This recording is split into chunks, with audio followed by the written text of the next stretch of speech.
everybody. Welcome to Entrepreneurish. We are here each and every Thursday at Live Hip Hop Daily with the crew Creative Vision. Woo! Every Thursday at 7. And today we have Sean, or better known as the Bougie Grazer. Yes, and she has... Okay, say it with me, charcuterie. Yes. Okay. So the first thing you have to know before you call me is to say the word charcuterie. And I love that it was on your website. It was like, say it with me, right. Charcuterie. Yes. Exactly. Yes. And so is it explain it. Is it a restaurant? Is this a workshop business? I've seen so many different things. I love your page on Instagram. Let's introduce you to this. So my business started out almost 3 years ago. So we're almost 3 years old. We'll have our birthday in May. Okay. And we started out as just small graze boxes. So let me just start with the word charcuterie. Charcuterie is really just the meat. It's just all that is meat. Really what I'm doing is graze boxes, but since we're so bougie and we like to say big fancy words, we are going to call it charcuterie. So I started out 2.5 years ago, and everything just kind of grew organically. So about 6 months ago, I decided that it was time for me to bring everybody that I've worked with, like all of my clientele, to a brick and mortar. So I have a brick and mortar. It's right downtown across from Mercedes-Benz Stadium. And it's an event studio, it's a collaboration hub, it's a supper club, and it's Atlanta's first made-to-order charcuterie. So you can come in, like I know sometimes I'll order charcuterie, right? Yeah. And then you get like some cheese in there that you're like, You're like, all right. I don't want this. It's part of this, you push it to the side. Right, and you may eat it last, right? So with this concept, it's almost like it's a Subway setup, right? Mm-hmm. So when you come in, you can say, okay, I want that, I want that, I want that. And so you're creating and curating your own box right in front of your eyes. So first of its kind in Atlanta. People are doing it out there in the world, but in Atlanta, we are the first to do it. I love it. And I love that it was Black owned. Like as soon as I saw it, I was like, oh my God, please come to this show.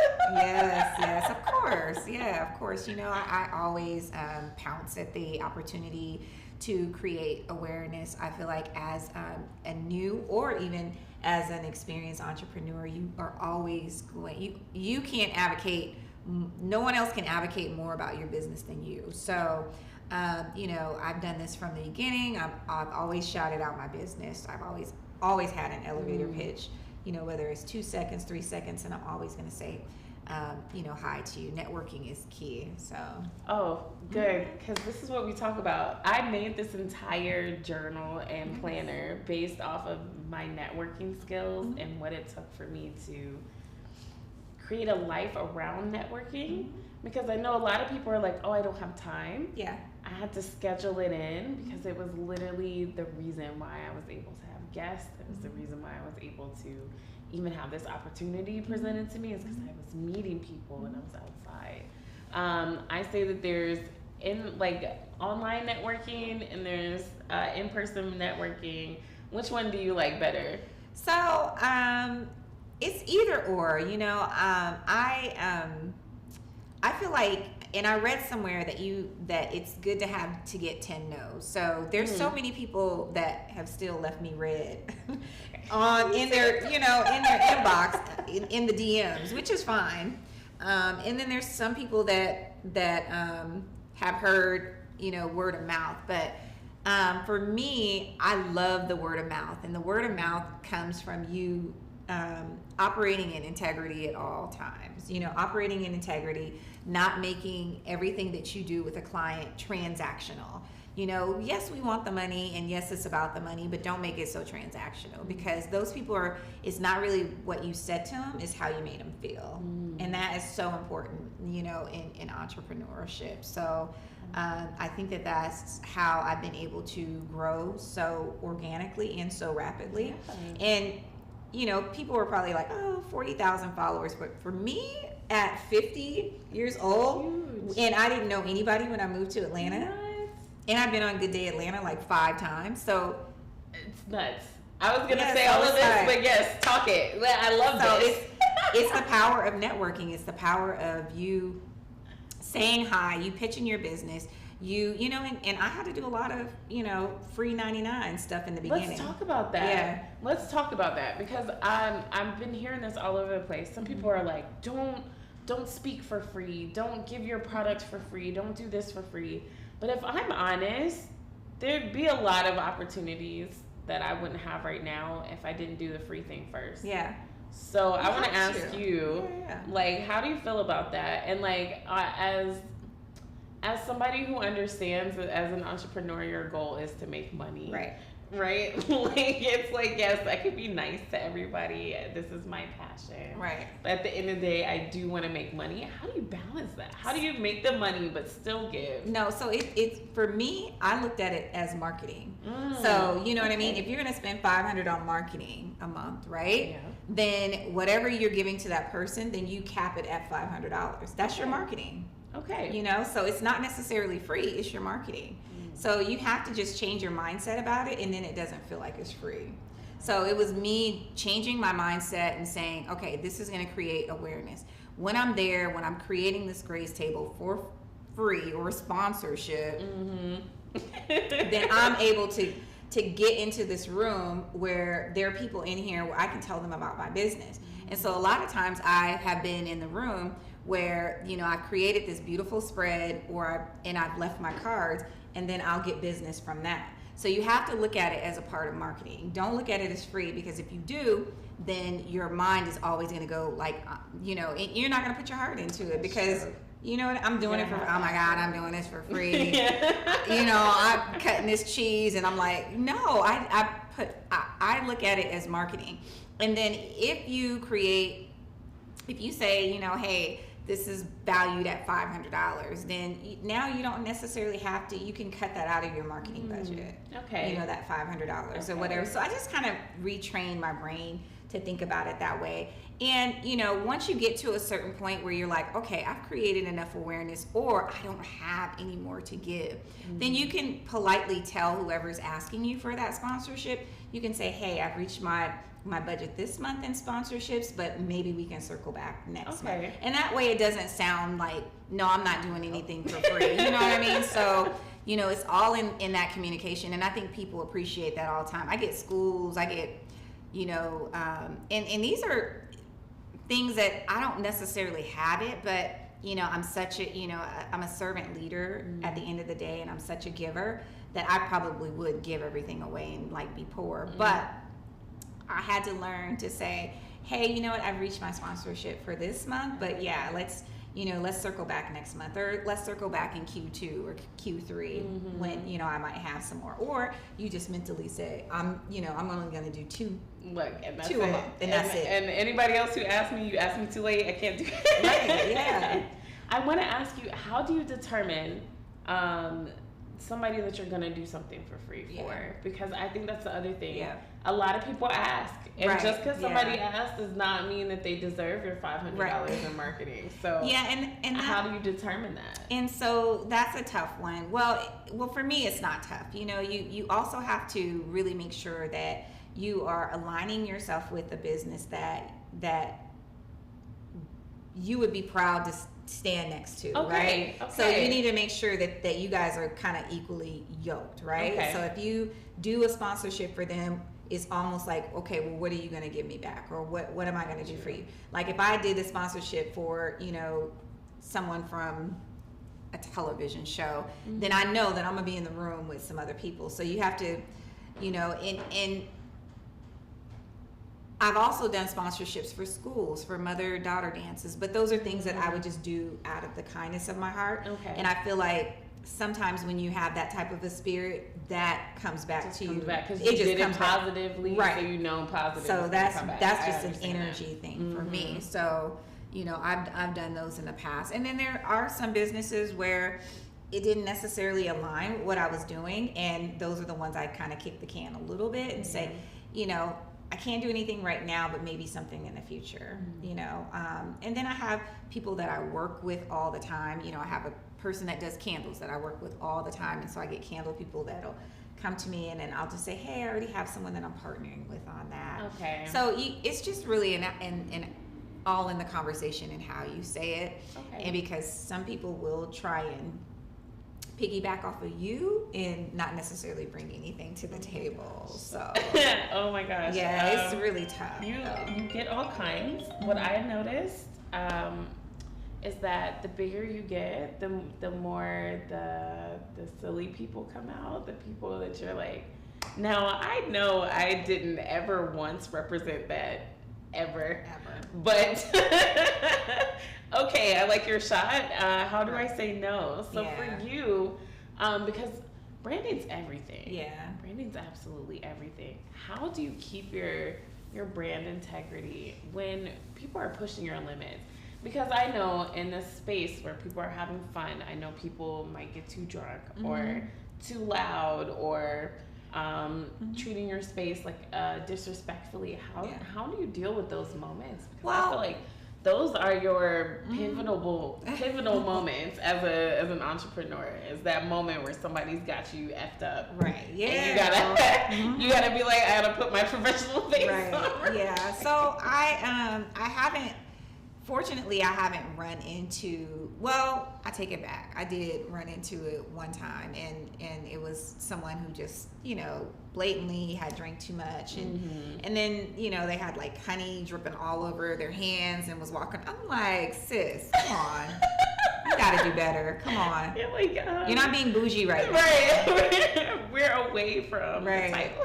Yeah, so it's I just try and handle everything with tact. And there are some clients that will, I'll get on the phone with a client and they just, will talk you to death. And so early on when I started my business, that was almost going to be the part of my burnout. Like that was going to be, because you have to have so many conversations. So I have an admin now, and that has helped me out a lot. So, and now we're at a really good place where she completely does my calendar. But to answer your original question, I because of my name, I don't necessarily get people who are not bougie. Okay. Yeah. I like that. So, it's my name brings the bougie crowd. Okay. So you're like, I set it up so that I was already calling my ideal client to me. I like that. Yeah, so, I mean, if I would have been called the ratchet grazer, I would have gotten on the ratchet. But, I mean, I do have a workshop that's called Trap Charcuterie. Okay. Yeah, and so the trap does not mean ratchet, and ratchet doesn't mean trap. So, that's true. So I feel you on that. I like how you did that one. Right. So yeah, like for the culture, but like for the culture. Let's keep it cute. Right. But I haven't really run into too many people that I've had to check. I think that for me it is if I would rather give. Excuse me, girl, this one. I know. That's why I was like, take it slow.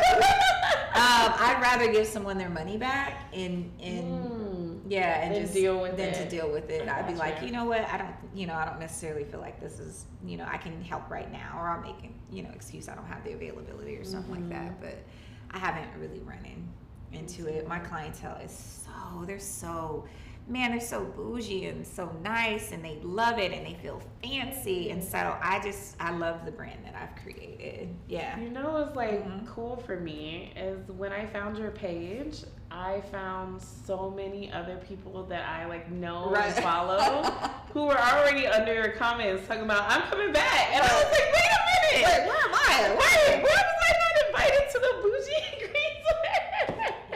Why didn't I get the invite? But see, now I have you on my show, and now everybody's gonna want to come with me. Yes. So. No, but it's definitely what I like about it is that you have a business that spans across generations. So I was excited about it. Yeah. My younger sisters who were like 20s were excited. Right. My mom was excited about it. So I'm like, right there, you have 20s to 60-year-olds all loving this business. So I'm going to talk to you about the idea and how you got to this space where you can reach such a span of an audience. So it's so interesting that you say that because I actually looked at my analytics, and that's another thing that I do on Instagram. I'll look at my because that's where my biggest following is. And my analytics show that it's anywhere from 28 to like 65. Yeah, that's exactly who I was seeing in there. I was like, my old coworker. I know she bougie too. You're like, go in there. I was like, okay. Yep. So I was able to bridge this gap just following this charcuterie trend. I mean, because you have to think that, you know, I'm not sure how old you are, but I'm 31. Okay, 31. You probably grew up on Lunchables, right? So you already know a little bit about the snacking portion of it, right? So all I did was I took that and elevated it, and now my older ladies, they've been making cheese trays forever. But like at all the Tupperware parties and stuff they've been making them forever, and they like to entertain. So they are the ones that want to make them. So I get a lot of them that are just like, I'm coming to the workshop because I want to learn how to make them. I want to make them pretty. But then my younger crew, they're just like, no, I'm just eating it. Let me pick one up, sis. It's cute.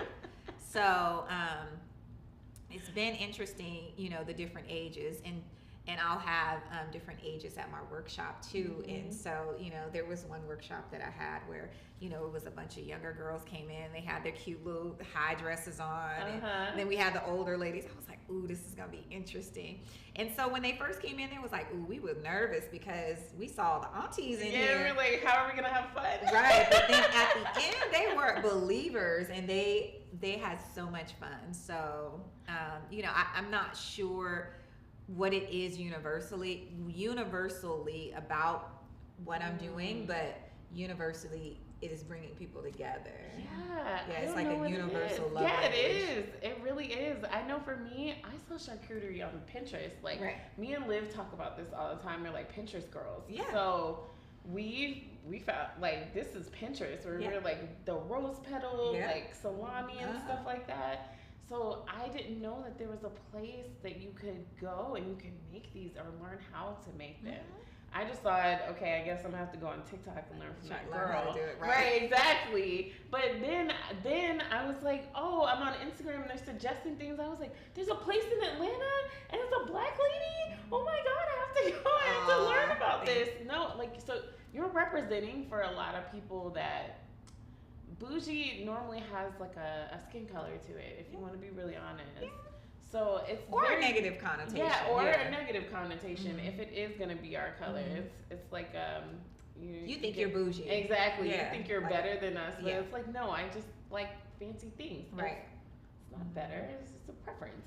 So I think for you, you hit like a space that's new, but not too new. It's like there's always been a bougie crowd. We just didn't have a place to go. Right. Like that's just really what it was. Somebody always called you bougie at some point. Girl, you bougie. So, you know, there's always a bougie aunt. There's always a bougie niece. There's always, but now you gave us a place where we can all be like, hey, let's be bougie. And we can be proud. And we can normalize being bougie. I like that. Especially in the soft girl era. How do you feel about that? Do you feel like this is happening more? Or are you seeing more younger girls? Are you seeing more older women? What do you I'm seeing more of my clientele is more of, you know, my kids are gone to college. I'm empty nester. I am high in my career and I need something to do. I need something bougie to do. I need something fun to do. I'm not trying to smoke no hookah. Right. And I'm not trying to, you know what I mean? So, you know. I'm not trying to be out past 8. Right. I'm not trying to be out past 8. So that's, you know, I always say that, you know, the bougie grazers were the, you know, a great place for the aunties to hang out, you know, and aunties could mean anybody, you know. My auntie is an auntie. I'm an auntie. My niece is an auntie. I became an auntie at 27. See? that was it. Yeah. You're just an auntie as soon as somebody's 10 and they can call you old. That's true. That's true. They love it. Yes. But it's been super fun. The studio is a work in progress though. Okay. It's you know, it's me, like it's almost like I just like put everything into it. It's like it looks like if you walk in there, they're like, okay, she's bougie. Like this is a bougie place. Good. So you know, one thing I'm doing upstairs is a supper club. Yeah, so I'm very excited to. Take your camera in and tell them about that. So the supper club, and that's another thing. As an entrepreneur, you always have to try and find ways to pivot. You know, I don't know how long this charcuterie trend is gonna go. You know, I and like so you know, I in my Capricorn brain have to pivot. So this is not necessarily a total pivot out. This is an addition to what I'm doing, but the space is so beautiful. I'm a creative. You know, the food that I'm doing is food art. And so I feel like there are so many chefs that are unrecognized in Atlanta that cook really good food. And I am so tired of the ordinary chicken and waffles and the shrimp and grits everywhere. It's just shrimp and grits and lamb chops. Lamb chops. I'm just if I eat it, type of it's lamb the same, chop. and it's either stacked this way, Yep. Or on the side, it's all filleted out, or it's stacked in the triangle. Yeah, I'm all lamb chopped out. So we want to get some chefs that are going to create some memorable moments. We're going to call it the Bougie Supper Club. And you will be able to go on my page, read a chef's bio, their food, what type of food that they cook, and you can come in and purchase you could purchase a ticket online and come in and get a 4 or 5 course meal that is completely curated. Bring your own bottle. You can network with people. It's another great networking opportunity. And so it's going to be a whole vibe this summer. So I'm very excited about the supper club. I've already been interviewing chefs. So Okay. any chefs out there, I got to see your page now. Your food have to be good, and it cannot be a lamb chop. I know some I'm just people. kidding. No, I do. Like I've had quite a few chefs on this show. Oh, good. So, yeah, I will actually send them. Yeah, to send them you. my way. And you know, if it goes well and people like them, they can, you know, be featured twice a month. But it's an opportunity for them to make money also, and then for them to create awareness for their business. Because, you know, if I am not, you know, another thing about being an entrepreneur also is having purpose and passion. If I'm not being purposeful and thoughtful about what I'm doing and my platform, like if I'm not using my platform for something, like for another creative, then, you know, for me, what am I really doing, right? I like that. Yeah, so, you know. You're like, yeah, I'm making money, but I'm also like giving opportunities, making moments for other people. And I like that because I also read that your business can only go as far as your heart does. Yeah. And I really love that quote because it made me start going, okay, if I'm gonna have a business and I'm doing this like very close-hearted, I just want the money, it's not gonna show up. But the more I'm like, hey, I want to create opportunities and moments for other people, that's when it starts happening because then it's not about me anymore. Right, absolutely. I 100% agree. You know, just not being transactional. I had a really bad experience with a Black entrepreneur recently, and it wasn't necessarily. It was just how they made me feel. It was just like, hey, I missed that, so I'm going to give you $10 back. And I'm like, it's not about the money. And what am I going to do with $10? Yeah. It was about the entire, experience. And I could have taken my Black dollars anywhere. Yeah. But I took it to you. And for you to make me feel like, what you did was only worth $10, like that, to me, I will never, ever, ever, ever go to them again.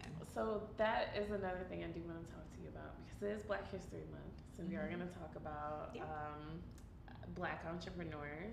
What I have seen a lot, and no, I just mean this a lot, especially when it comes to Black entrepreneurs in the service industry, it's trash. Yeah, it is. And I hate to say that, but I'm like,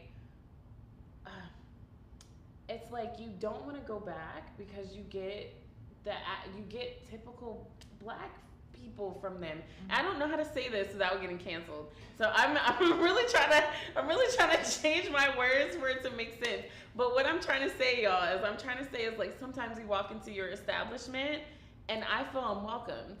How me, as a Black girl that looks just like you, who owns your Black girl business, feel unwelcomed? But that's not them though, right?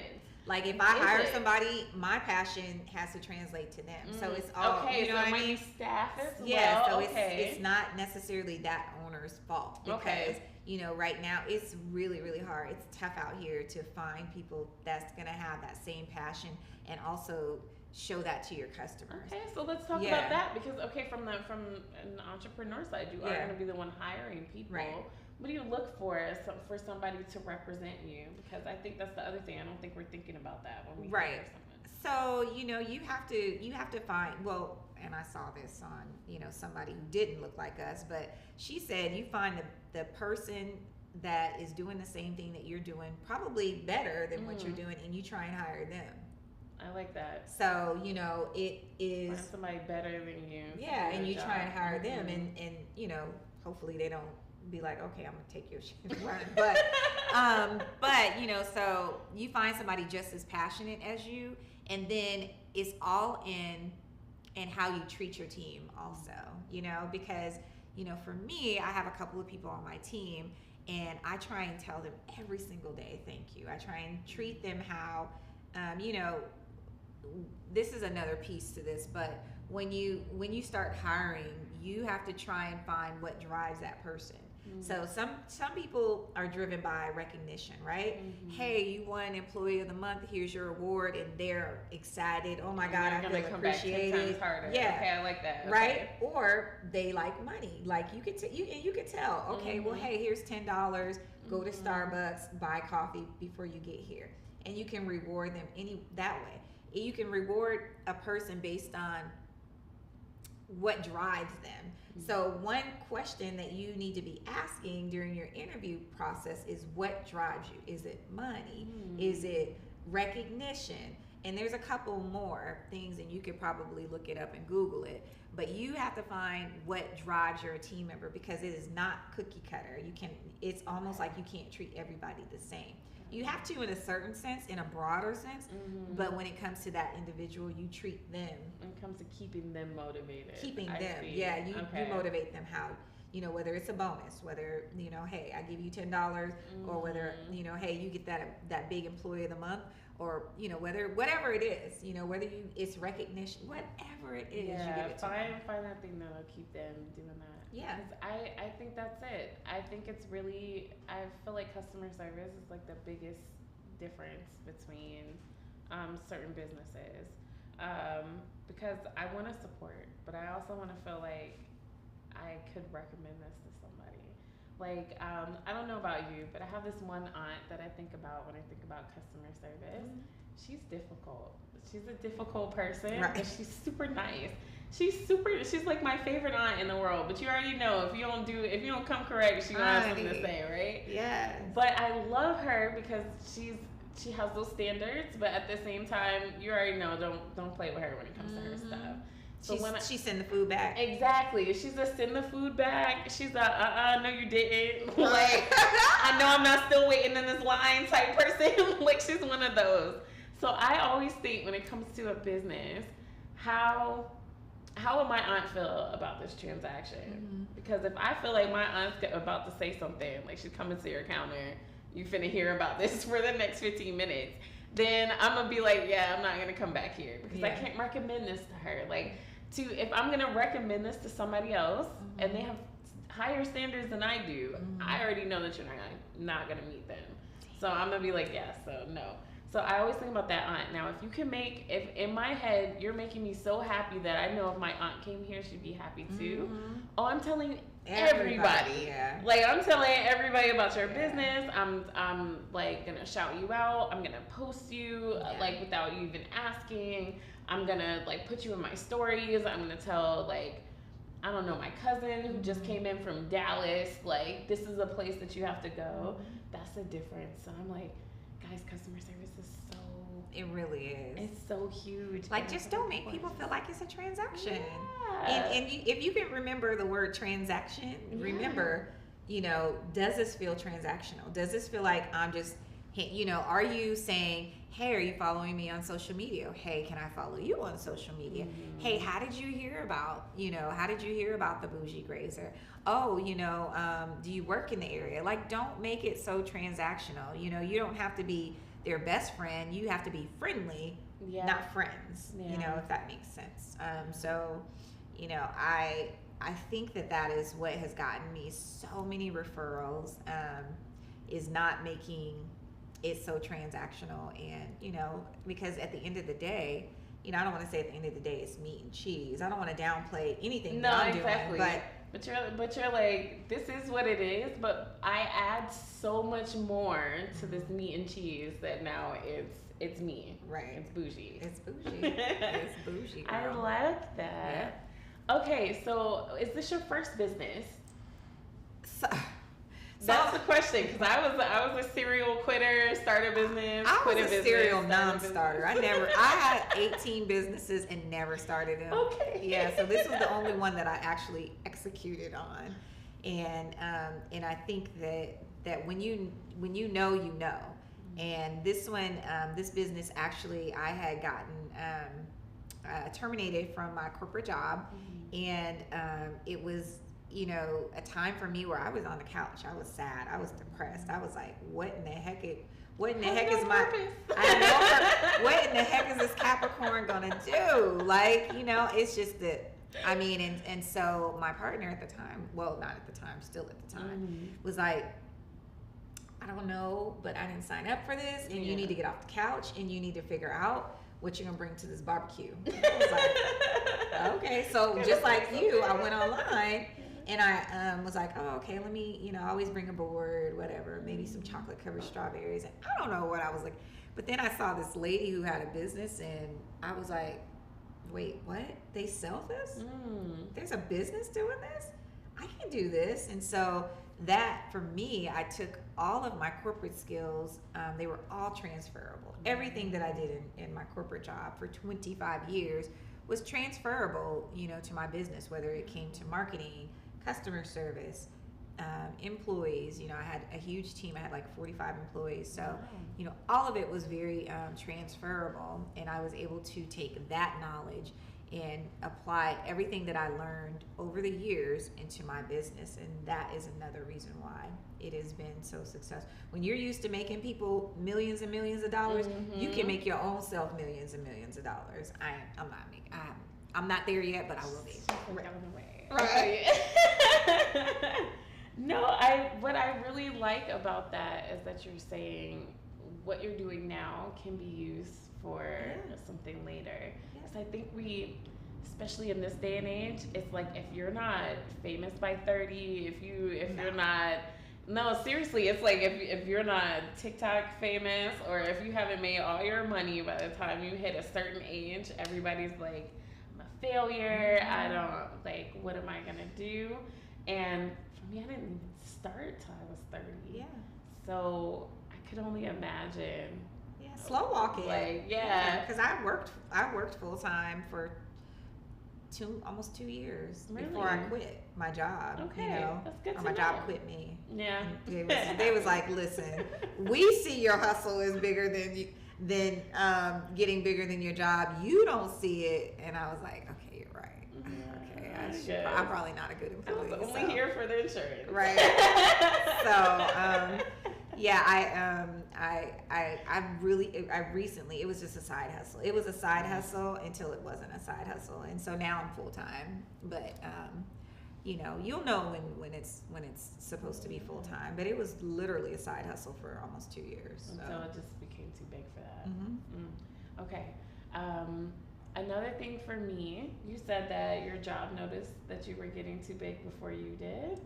I think that happens a lot. Yeah. Like, a lot of us don't see ourselves for real. So when was the moment for you where you were just like, I'm an entrepreneur? Right. When did you no longer feel entrepreneur-ish? When did you finally feel like, I really do this thing? Right. I think it was the first time I was on Good Day Atlanta.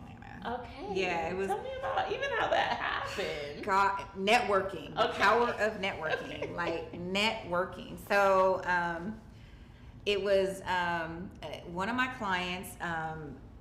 Anyways, it was the power of networking. I asked her. I knew that she had done some like little small plays with Paul Milligan from Fox 5, And I was like, do you think maybe he would want to do a segment on charcuterie? And she was like, I love you. I don't see why he wouldn't. Wow. And so I sent him an email and I just shared my story with him. It was a non-COVID story because I think everyone is just over, you know, during the pandemic. I was, anyway, my business started in 2021. And so he was like, absolutely, let me, you know, forward you. And I've been a friend of the show for like the last 2.5 years. Wow. Yeah. So I've been on the Portia show, been on the 11 Alive show. Wow. And so it was just from that one, me asking, and guaranteed there are going to be times where you're going to get a no. I get a no all the time. And, you know, the no's help you get your pitch better. Okay. You know what I mean? So, you know, and sometimes, you know, at first I was like, ooh, I gotta know. And you will get imposter syndrome as well, you know, even in being an entrepreneur, because, you know, you'll think that someone else's business is flourishing a little bit more than yours. And there are some other charcuterie businesses out here. They just don't look like me. There's some, you know, that are coming up behind me now that I've been able to help and train, and send business to also. Wow. But the ones who don't look like me, they refer each other to each other. You know what I mean? I've yet to get a referral from, and they are, you know, from their community that you helped them start. Wow. I've seen that a lot as well. What do you do? Because seeing unfair things is hard. Yeah. So what do you do for yourself to keep saying, I'm going to keep moving in my direction, even though it doesn't always seem fair? Yeah, you know, life is not fair. You know, I think when I first started, I didn't understand it because I would have people come to my workshop, which was really just kind of like a novelty type fun workshop. But they were coming, you know, my workshop was only like $80 when I first started, maybe 75 or something like that. Now it's you know, more. But when I first started, they were coming to get the knowledge to start their own business. And I didn't understand that. You were like, oh, I'm just teaching this class. And you're like, no, I'm teaching you how to run me out of town. Right. And then I didn't understand that until someone was like, shh, it's enough. And then I had to think about it. I was like, it's enough out here for everybody. Like, I'm not tripping on that. And it's actually flattering that someone would come to my class and you know, get those skills and now they want to be an entrepreneur. So I had to, it's something you have to self-check yourself when that happens. You know what I mean? Okay. Yeah, you have to self-check because, you know, you would get that, well, how dare them and you know, they're doing the same thing that I'm doing, but you cannot be like that. It has to be collaboration over competition. Because I know for me, I've had a podcast for a while, and it was not until it actually started moving that I started realizing a lot of other people started having podcasts. And then I was like, how did that make you feel? I was like, this is fun. Right. I was like, this is cool. I've been doing this for a long time, but you have more followers, so that worked out for you. That's nice. And it took me a minute because I feel what you were saying, where it's like, I saw it. I saw that it was unfair, but I also had to be like, it's me. This is my version, and my version's gonna have its time, and my version has its time. Right. So I had to go, okay. I've also watched those same people start something that they weren't passionate about and not complete it. Exactly. So then I was like, okay, so was it really something for you to even be upset about? Could you have put that energy somewhere else?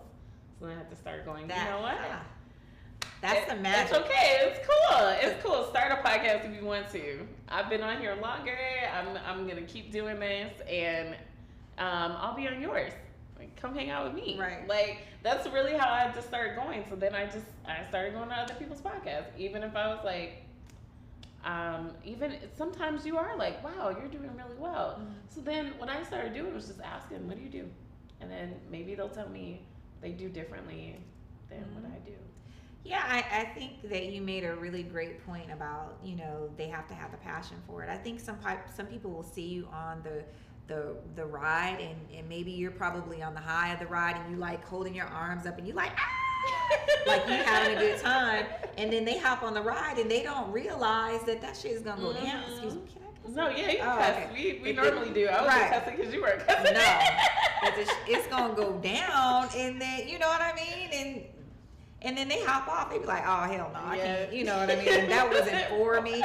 And I've had a lot of people that have come to my class. Excuse me, that have come to my class and started their own charcuterie business, and then they're like, "Yeah, this is not for me. I can't do it." Yeah. So I'm like, okay, well that's cool.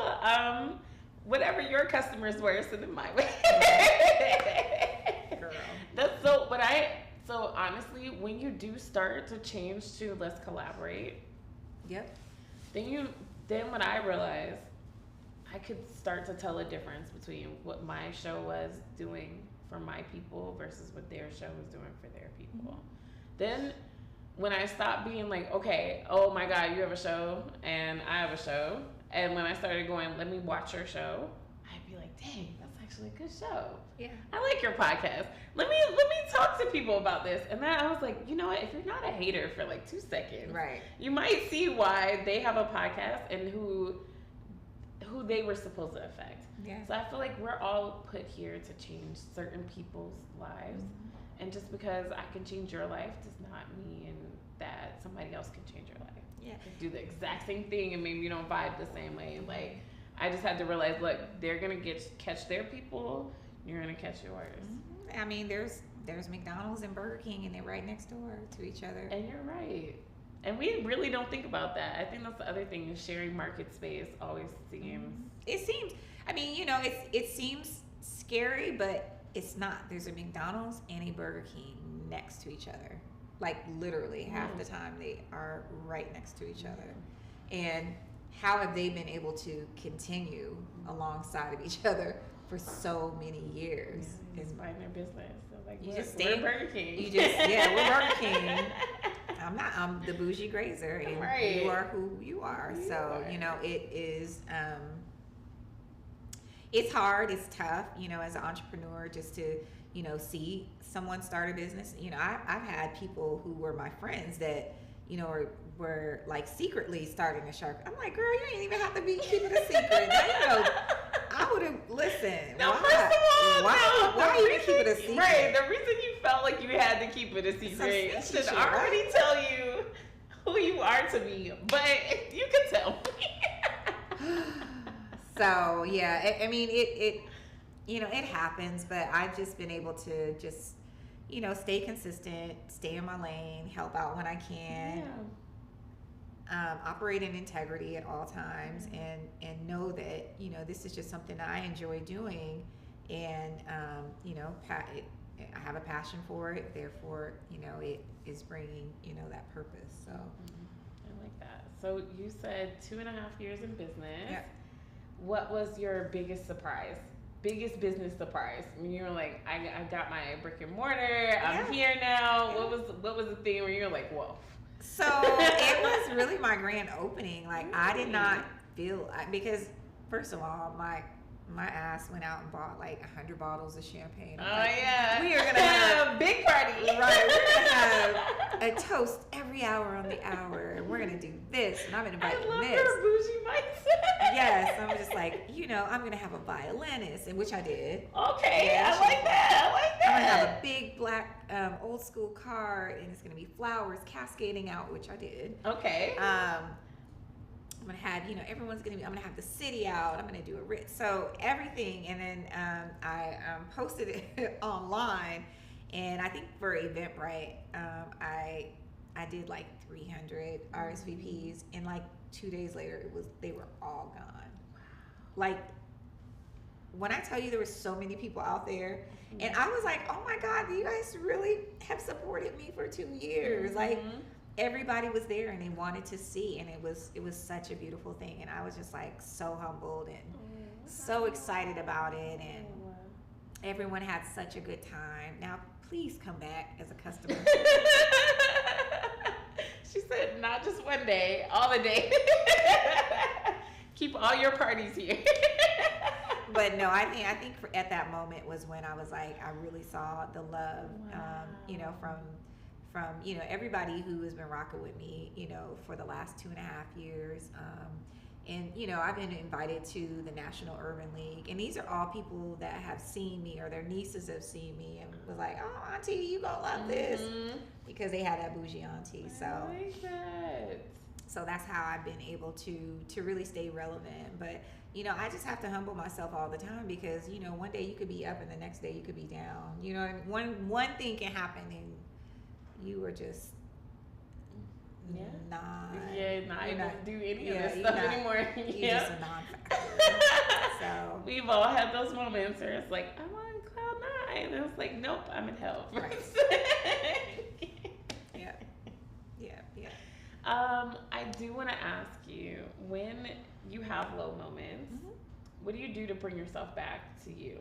So I think it's about having a really great circle, you know, and you know, one of the other things about being an entrepreneur, you're gonna lose some friends. You're gonna lose those friends who that are not entrepreneurs, because they're gonna want you to come and hang out, but you can't, because you working, you hustling, you know, and so you're gonna have some friends that are gonna fall off. And so for me, it was very helpful for me to have a circle of friends that were entrepreneurs. Okay. And so, you know, we can share stories of what we're going through, and then also talk about